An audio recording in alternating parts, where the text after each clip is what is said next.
एक मूवी अभी आजकल रिसेंटली बहुत ट्रेंड कर रही है, धुरंधर। तो थोड़ा सा एस्ट्रोलॉजिकल पॉइंट ऑफ व्यू से इसको डिस्कस करते हैं।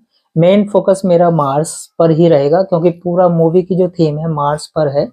और आप लोगों को पता होगा, नहीं भी पता है तो भारत की मार्स की महादशा चल रही है। अगले 6 ईयर तक ऐसे ही मूवी लोगों को पसंद आएगी जहां पर थोड़ा सा ब्लड से मारपीट और आर्मी, ये सब चीजें, इस तरह की मूवी भी बहुत ज्यादा आएंगी और लोगों को इस तरह की मूवी पसंद आएंगी जो बड़ा बिजनेस करके देंगी।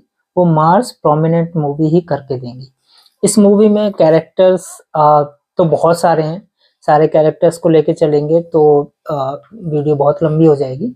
तो मेन कैरेक्टर मैं रणवीर सिंह का लेके चलता हूँ, आर माधवन और रहमान डकैत। रणवीर सिंह का जो कैरेक्टर है इस मूवी में वो प्योर मार्स का कैरेक्टर है।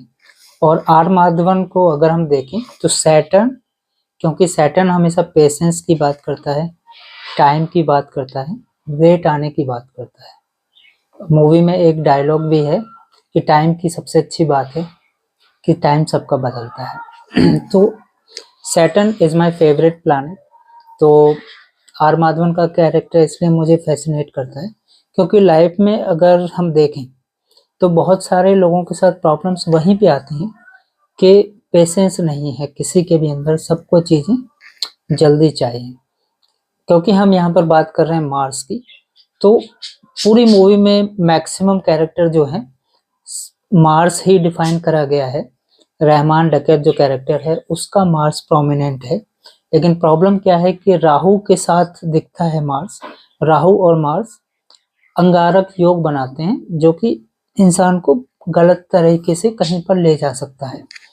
सन रहमान डकैत का खराब है क्योंकि उसके सन की डेथ हो जाती है और जैसे ही वो राजनीति में आता है तो उसके लिए प्रॉब्लम क्रिएट होने स्टार्ट हो जाती है। सन जिसका खराब होता है राजनीति में वो इंसान बहुत अच्छा कुछ कर नहीं पाएगा। इसके साथ अगर हम देखते हैं, उसके भाई उसको बहुत सपोर्ट कर रहे हैं, रहमान डकैत की फ्रेंड सर्कल बहुत अच्छा है, सारी चीज़ें ठीक हैं। लेकिन मार्स की प्रॉब्लम क्या होती है, अगर आप नेगेटिव साइड चले गए तो राहु आपको एक ना एक दिन बर्बाद करके खत्म कर देगा। एक कैरेक्टर है जमील जमाली जो हमेशा पॉलिटिक्स को कंट्रोल में करके रखना चाहता है। सन, मरकरी और राहु यहाँ पर मुझे दिखते हैं उस कैरेक्टर में क्योंकि उसकी कोई साइड नहीं है, वो किसी भी साइड जा सकता है। अपनी सत्ता को बनाए रखने के लिए किसी को भी यूज कर सकता है। और राहु तो इन्वॉल्व है क्योंकि जहां पे भी गलत चीज आ जाती है वहां पे राहु का इन्वॉल्वमेंट होता है। तो सन के कंट्रोल में मार्स हमेशा रहता है। लेकिन प्रॉब्लम क्या होती है कि सन गलत यूज कर जाता है मार्स का। गवर्नमेंट्स ज्यादातर फोर्स का गलत इस्तेमाल करती हैं और अपनी सत्ता को बनाए रखने के लिए वो किधर भी मोल्ड कर सकते हैं। इसीलिए सैटर्न सबसे बेस्ट परफेक्ट रोल प्ले करता है 10th हाउस में, सैटर्न के घर में आके। और सैटर्न मार्स का जब भी कॉम्बिनेशन होता है ये one of the best combination होता है जो यहाँ पर आप आर माधवन और रणवीर सिंह का कॉम्बिनेशन आप इस मूवी में देख रहे हैं। इस मूवी को एक नॉर्मल मैंने पॉइंट ऑफ व्यू दिया है कि आप प्लैनेट्स को कैसे समझ सकते हैं। मार्स यहाँ पर ऑलमोस्ट सभी का मार्स स्ट्रांग है। प्रॉब्लम जो रहमान डकैत के कैरेक्टर में है उसका सन अच्छा नहीं है। आप मूवी की स्टार्टिंग में ही देखते हैं कि बड़े बेटे की वहां पे डेथ हो जाती है, हत्या हो जाती है। सन अच्छा नहीं है। बेटा जो होता है वो आपका सन होता है। सन का जाना आपके लिए अच्छा नहीं है। सन अच्छा नहीं है इसीलिए पॉलिटिक्स में वो ऊपर नहीं जा पाता है। जितना ऊपर जाता है उतनी ही उसके लिए प्रॉब्लम क्रिएट हो जाती है और राहु उसको एक तरह से खत्म कर देता है लास्ट में आके। यहीं पर आप देखेंगे जो संजय दत्त का रोल है वहां पर भी मार्स स्ट्रांग है। लेकिन क्योंकि मार्स वहां पे गवर्नमेंट के अंडर काम कर रहा है तो नहीं पता कि वो क्या करेगा। उसको कभी भी यूज करा जा सकता है, कभी किसी को मारने को बोला जा सकता है, कभी किसी को मारने के लिए स्टॉप करने को बोला जा सकता है।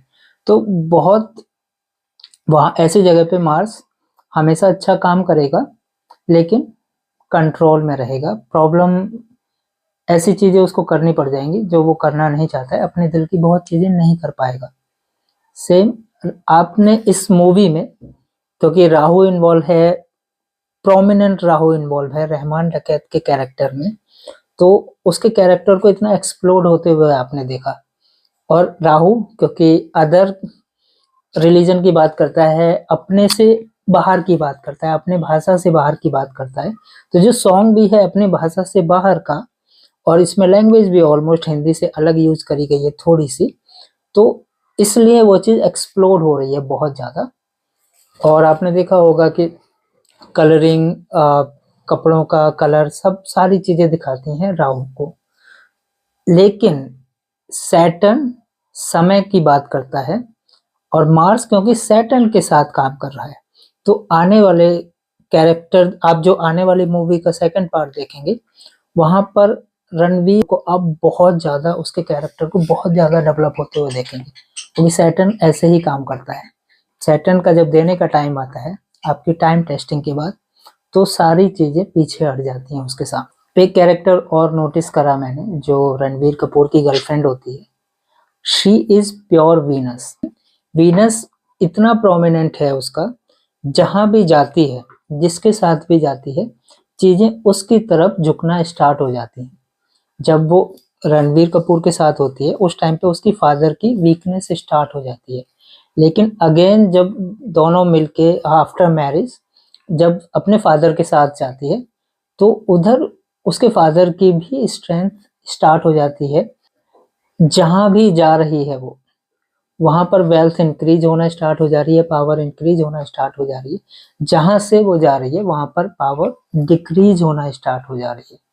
और अच्छी बात यह है कि जिसका वीनस अच्छा है उसके साथ वीनस रहेगा, जो वीनस की रिस्पेक्ट करता है।